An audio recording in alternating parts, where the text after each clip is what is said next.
கர்த்தர் அதிசயங்களை செய்கிறார் ஊழியங்கள் வழங்கும் தேவ ஆலோசனை. இந்த நாளிலும் தேவ ஆலோசனை நிகழ்ச்சிக்காக உங்களை வரவேற்கிறேன். நம்முடைய ஆண்டவர் நல்லவர், ஆலோசனை கர்த்தர்.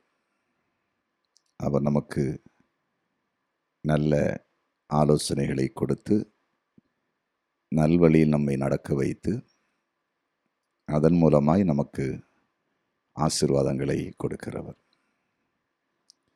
இந்த நாளிலும் தேவ ஆலோசனைக்காக தெரிந்து கொண்ட வேதவசனம் 1 நாளாகமம் 5வது அதிகாரம் 1வது வசனம்.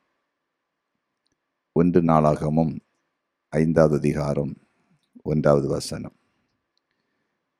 ரூபன் இஸ்ரவேலுக்கு முதற் பிறந்த சேஷ்டபுத்திரன். ஆனாலும் அவன் தன் தகப்பனுடைய மஞ்சத்தை தீட்டுப்படுத்தினபடியினால் கோத்திரத்து அட்டவணையிலே அவன் முதற் பிறந்தவனாக எண்ணப்படாமல் அவனுடைய சேஷ்டபுத்திர சுதந்திரம் இஸ்ரவேலின் குமாரனாகிய யோசேப்பின் குமாரருக்கு கொடுக்கப்பட்டது.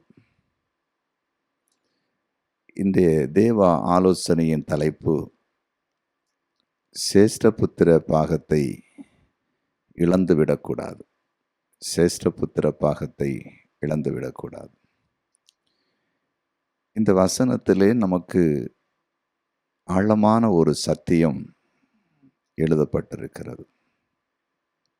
யாக்கோபுடைய குமாரரில் ரூபன் முதல் குமாரனாக, முதல் பிள்ளையாக இருக்கிறான். அவனுக்கென்று விசேஷித்த ஆசீர்வாதம் உண்டு. அதாவது ஒருவனுக்கு 2 பிள்ளைகள் இருந்தால், மூத்த பிள்ளை இளைய பிள்ளை என்றால், இளைய பிள்ளையை காட்டிலும் மூத்த பிள்ளைக்கு ஒரு பங்கு அதிகமாக கொடுக்கப்பட வேண்டும். சேஷ்டபுத்திரன் என்றால் முதல் பிள்ளை, முதல் பிள்ளைக்கு விசேஷித்த ஆசீர்வாதம் உண்டு. ஆனால் இங்கே ரூபன் அந்த சேஷ்டபுத்திர ஆசீர்வாதத்தை அவன் இழந்து போய்விட்டானாம். அந்த ஆசீர்வாதம் இப்பொழுது யோசேப்புடைய பிள்ளைகளுக்கு போயிருக்கு. யாக்கோபுடைய சன்னதியிலே ஆண்டவர் 12 கோத்திரத்தை பிரிக்கிறார். அதில் ரூபனிட்டேருந்து கோத்திரம் பிரியலைன்னு சொல்லப்பட்டிருக்கு. அது பாருங்க, ரூபனுடைய ஒரு சகோதரனாகிய யோசேப்புடைய 2 பிள்ளைகளுக்கு அங்கே போய் சேருது. நாம் ஆதியாகமம் 49வது அதிகாரத்தில் 3-4 வசனங்களை வாசித்து பார்ப்போம் என்றால் அதை குறித்த விளக்கம் அங்கே இருக்கிறது. ஆதியாகமம் 49:3-4 வசனங்கள். ரூபனே, நீ என் சேஷ்டபுத்திரன், நீ என் சத்துவமும் என் முதற் பெலனும் ஆனவன், நீ மேன்மையில் பிரதானமும் வல்லமையில் விசேஷமும் ஆனவன். தண்ணீரைப் போல தளம்பினவனே, நீ மேன்மை அடைய மாட்டாய். உன் தகப்பனுடைய மஞ்சத்தில் மேல் ஏறினாய், நீ அதை தீட்டுப்படுத்தினாய். என் படுக்கையின் மேல் ஏறினானே. பாருங்க, இந்த 1 நாளாகமும் 5:1 ரகசியம் அங்குதான் இருக்கிறது. ஆதியாகமம் 49 அதிகாரத்தில் இருக்குது. அங்க வாசிக்கும்போது யாக்கோபு சொல்றாரு, நீ மேன்மை உள்ளவன், விசேஷித்தவன், ஆனால் நீ தகப்பனுடைய மஞ்சத்தில் ஏறின. அப்படின்னா நீ ஒரு தவறான காரியத்தை செய்தாய். அதாவது தகப்பன் அருவருக்கத்தக்கதான, ஏற்றுக்கொள்ள முடியாத ஒரு தீமையை நீ செய்து விட்டாய். அதனால் நீ மேன்மை அடைய மாட்டாய் என்று சொல்லுகிறதை பார்க்கிறோம். தேவனுடைய பிள்ளைகளே, இன்றைக்கு நாம் ஆண்டவருடைய வார்த்தையை கேட்டுக்கொண்டிருக்கிறோம். இந்த உலகத்திலே நாம் வாழும் பொழுது ஆண்டவராகிய இயேசு கிறிஸ்துவை ஏற்றுக்கொள்ள வாய்ப்பை நமக்கு ஆண்டவர் உருவாக்கி தந்திருக்கிறார். ஆண்டவரை ஏற்றுக்கொண்டிருக்கிற நாம் விசேஷித்த நன்மைகளை அனுபவிக்க வேண்டியவர்கள். ஆனால் தேவன் கொடுக்கிற அந்த விசேஷித்த நன்மைகளை நாம் அனுபவித்து இந்த உலகத்திலே மேன்மை உள்ளவர்களாக வாழ்வதற்கு நம்முடைய ஆண்டவருடைய வார்த்தைக்கு கீழ்ப்படிய வேண்டும். ஆண்டவருக்கு பிரியமான ஒரு வாழ்க்கை வேண்டும். இல்லை என்றால் அந்த ஆசீர்வாதம் நமக்கு வந்து விடாது. அதை நாம் கவனமாக கவனித்துக் கொள்ள வேண்டும். ஆண்டவருக்கு பிரியமாய் வாழ்வது ஒரு பக்கம், அதே நேரத்தில் நம்முடைய பெற்றோர்கள், தாய் தகப்பன் இந்த உலகத்திலே நம்மை நடத்தும்போது அவர்கள் விரும்பாத, அவர்கள் அருவருக்கிற எந்த காரியத்தையும் நாம் செய்யாதபடிக்கு நம்முடைய வாழ்க்கையை மிகவும் கவனமாய் காத்துக்கொள்வது அவசியம். இன்றைக்கு இந்த இடத்தில் அநேகர் தங்கள் வாழ்க்கையை காத்துக்கொள்ள முடியாமல் தேவனுடைய ஆசீர்வாதத்தை இழந்து நிற்கிறதை பார்க்க முடிகிறது. நிறைய வாலிப பிள்ளைகள் தாய் தகப்பன் பிள்ளைகள் மேல் சந்தோஷம் அடையத்தக்கதான வாழ்க்கை இல்லை. பலவித தீமையான காரியங்களை செய்து, பலவித கெட்ட நண்பர்களோடு பழகி, படிக்கிற காலத்தில் சரியாக படிக்காமல், வேலை செய்கிற காலத்தில் சரியாக வேலை செய்யாமல், திருமண காரியத்திலும் பெற்றோர்களுடைய ஆலோசனைக்கு கீழ்ப்படியாமல், ஏதோ இந்த உலகத்தில் எப்படியும் வாழ வேண்டும் என்று வாழ்க்கை அமைக்கிறதுனால பெற்றோர்களினால அவங்களுக்கு எந்த சந்தோஷமான காரியமும், குறிப்பாக ஒரு ஆசீர்வாதம் அவர்களிடத்திலிருந்து வருவதில்லை. இங்கே ரூபன் சேஷ்டபுத்திர பாகத்தை இழந்து போவதற்கு காரணமே தகப்பனுடைய கோபந்தான். முதல் பிள்ளையாக இருந்தும் எனக்கு அவன் பிரியமாய் இல்லையே, எனக்கு அவன் பிரியமாய் வாழவில்லையே என்கிற அந்த ஒரு ஆதங்கம், அது சாபமாய் அவன் வாயிலிருந்து வந்துவிட்டது. பெற்றோருடைய வாயிலிருந்து நமக்கு சாபமான வார்த்தைகள் வந்துவிடக்கூடாது. வேதத்தில் எழுதப்பட்டிருக்கிறது, காரணம் இல்லாமல் இட்ட சாபம் தங்காது, ஆனால் காரணத்தோடு இட்ட சாபம் அப்படியானால் தங்கும். நாம் பெற்றோர்களுக்கு இந்த தீமையை செய்யாமல் அவர்கள் வார்த்தையின்படி வாழ்ந்தால் நமக்கு எதுவும் வரப்போறதில்லை. ஆனால் பெற்றோர்களை பிரியப்படுத்தாமல் அவர்கள் மன வேதனை அடையத்தக்கதாய் உண்மையிலே நாம் தவறு செய்திருந்தால், அவர்கள் மன கஷ்டப்பட்டு, சஞ்சலப்பட்டு, வேதனைப்பட்டு நம் மீது சாபமான வார்த்தைகளை கூறும்போது, அல்லது அவர்கள் மன வியாகுலம் அடையும் பொழுது நம்முடைய வாழ்க்கையை அது பாதித்து விடுகிறது. மறந்து விடாதிருங்கள். ஆகிய நம்முடைய வாழ்க்கையை மிகவும் கவனமாய் அமைத்து கொள்ள வேண்டும். எனக்கு ஒரு சகோதரனை தெரியும். அவனுடைய வாழ்க்கையிலே வாலிபர் நாட்களில் அவன் திருமணம் செய்ய வேண்டிய அந்த காலகட்டத்துக்குள் வந்து கொண்டிருக்கும் போது, அவர்கள் குடும்பத்தில் உறவன் முறையாரில் ஒரு மகளை அவன் விரும்பினான்.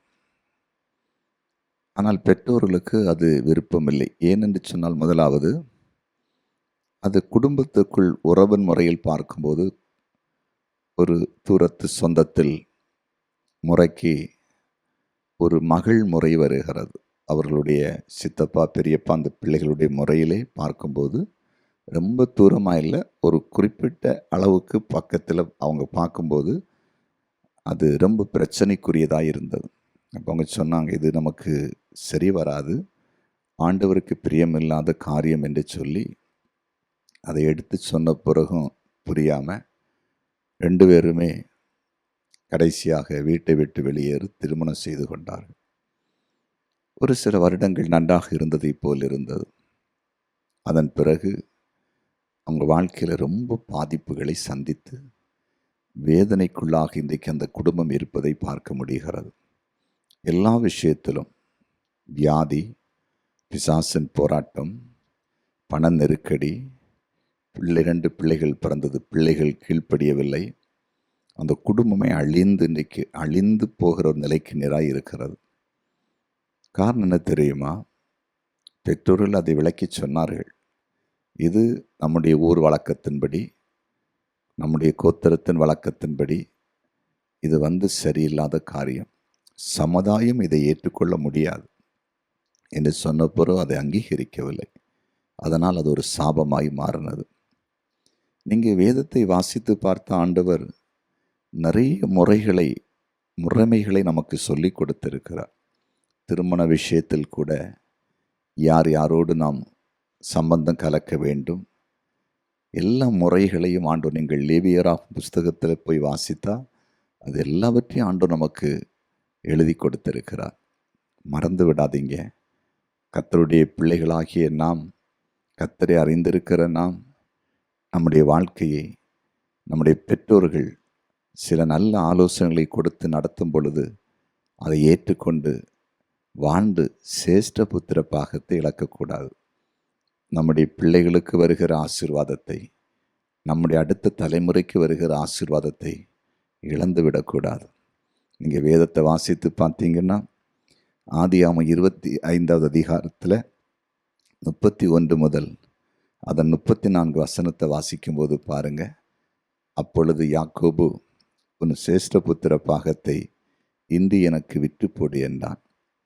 அதற்கு ஏசா, இதோ நான் சாகப் போகிறேனே, இந்த சேஷ்டபுத்திர பாகம் எனக்கு என்னத்திற்கு என்றான். அப்பொழுது யாக்கோபு, இன்று எனக்கு ஆணையிட்டு கொடு என்றான். அவன் யாக்கோபுக்கு ஆணையிட்டு தன் சேஷ்டபுத்திர பாகத்தை அவனுக்கு விட்டு போட்டான். பாருங்க, வேதத்தில் வாசிக்கும்போது ஏசா யாக்கோபுக்கு தன் சேஷ்டபுத்திர பாகத்தை விட்டு போட்டான். அதை அசட்டை செய்தான். பார்த்தீங்களா? ஈசாக்குடைய முதல் பிள்ளை ஏசா. ஆனால் அதை அவன் அசட்டை பண்ணிட்டான். பார்த்தீங்களா? அதை தன் சகோதரனுக்கு சாப்பாட்டுக்காக விட்டு போட்டு விட்டான். தேவ பிள்ளைகளே, இன்றைக்கு ஆண்டவர் உங்களோடு பேசி கொண்டிருக்கிறார். இந்த உலகத்தில் வாழும் பொழுது நமக்கென்று சில விசேஷித்த ஆசீர்வாதங்கள் ஒவ்வொருவருக்கும் கர்த்தர் வைத்திருக்கிறார். அந்த ஆசீர்வாதத்தை இழந்தால் திருப்பி பெற்றுக்கொள்ளவே முடியாது. நம்மள ஒரு பழமொழி சொல்வார்கள், அணை கடந்து போன வெள்ளம் அழுதாலும் வராது அப்படின்னு. அணையிலிருந்து திறந்து விடுகிற தண்ணீர் அணையை தாண்டி வெளியே வந்த பிறகு அது அணைக்குள்ளே எவ்விதத்திலும் அதை கொண்டு சேர்ப்பது கடினமான காரியம். அதே போல தான் நம்முடைய வாழ்க்கையில் தேவன் நமக்கென்று சில விசேஷித்த ஆசீர்வாதங்களை வைத்திருக்கிறார். இந்த உலகத்திலே பேரும் புகழுமாக எல்லா நிலையிலும் வாழ வேண்டும் என்று கர்த்தர் விரும்புகிறார். ஆனால் அந்த ஆசீர்வாதத்தை நம்முடைய தவறான வாழ்க்கை நிமித்தம் நாம் இழந்து போய்விடக்கூடாது. ரூபன் தன்னுடைய சேஷ்டபுத்திர பாகத்தை இழந்ததன் காரணம் அவன் தகப்பனுக்கு பிரியமில்லாமல் வாழ்ந்த அந்த வாழ்க்கை. இன்றைக்கு ஆண்டவர் உங்களோடு கூட பேசி கொண்டிருக்கிறார். வாலிப நாட்கள் சில வேளையில் உங்கள் தாய் தகப்பனுக்கு விரோதமாய் நீங்கள் பாவம் செய்திருந்தால் ஆண்டவரிடத்திலே மன்னிப்பு கேளுங்கள். அவர்கள் உயிரோடு இருந்தால் அவரிடத்தில் போய் மன்னிப்பு கேளுங்கள். அது மட்டுமல்ல, ஆண்டவரிடத்தில் மனம் கசந்து அழுங்கள். ஆண்டவரே, நாங்கள் இப்படிப்பட்ட தவறுகளை செய்திருக்கிறோம், மன்னித்து எங்கள் வாழ்க்கையில் இருக்கிற சாபத்தை எடுத்து போட்டு எங்களுக்கு ஆசீர்வாதத்தை தாரும் என்று கேளுங்கள். ஆண்டவர் உங்களை ஆசீர்வதிப்பார். ஜெபிப்போமா? ஜெபிக்கலாம். ஆண்டவரை வேதத்தில் வாசிக்கும்போது ரூபன் தன்னுடைய சேஷ்டபுத்திர பாகத்தை இழந்து போனான். அதற்கு காரணம் தகப்பனுடைய மனம் நோகத்தக்கதாய் அவன் வாழ்க்கை இருந்தது. அந்த சேஷ்டபுத்திர பாகம் ஆண்டவரே யோசேப்புடைய பிள்ளைகளுக்கு போய் சேர்ந்ததாய் பைபிள் சொல்லுகிறது. ஆண்டவரே, இன்றைக்கு உம்முடைய வார்த்தை கேட்கிற அருமையான வாலிப பிள்ளைகள் எல்லாருக்காக ஜெபிக்கிறேன். குறிப்பாய் பெற்றோர்களை கனப்படுத்தி அவர்கள் சந்தோஷப்படத்தக்கதாய் தங்கள் வாழ்க்கையை அமைத்து கொள்ள கிருபை தாருங்க.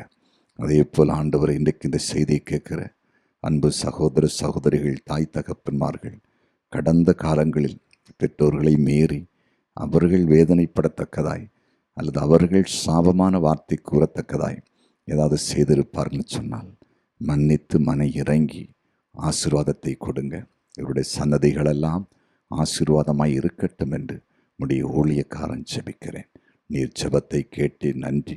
எங்களுக்காக சிலுவையில் சாபத்தை சுமந்து தீர்த்த எங்கள் ஆண்டவர் அந்த கிருபையினாலே ஆண்டவரே உம்முடைய பிள்ளைகள் மேல் இருக்கிற சாபத்தை ஆசீர்வாதமாய் மாற்றும்படியாய் ஜெபிக்கிறேன். நீர் அப்படி செய்து விட்டீர். நன்றி. இயேசுவின் நாமத்தில் பிதாவே, ஆமென்.